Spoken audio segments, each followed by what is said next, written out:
رسول الله صلی میفرماید که اولادایتان 10 سالگی امر کنین به نماز، در 10 سالگی بزنین اگر نخواندن. نماز یاد بده. نماز چطور یادش میتی؟ خودت نماز بخوان. حال پدر و مادری که نماز نخوانه و اولادش چطور یاد بده و چی یاد بگیره؟ حال ما این پدر بی نماز میگیم اولادایت نماز یاد بده. نه خود از یک جاهل آدم است، خودش یک بی نماز آدم است، خودش نمیفهمه و چی یاد بده؟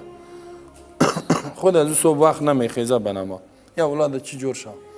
اگر نه آسان چیزی که پدر و مادری که فامیلی که نماز یاد دارد خودش استاد شود، طفل در پالیش استاد شود. حالا یک هفته 2 هفته میتونه نماز بلند خوانده برو نمازای بس خود از یاد میگیره که چی بگویه و چی کار کنه.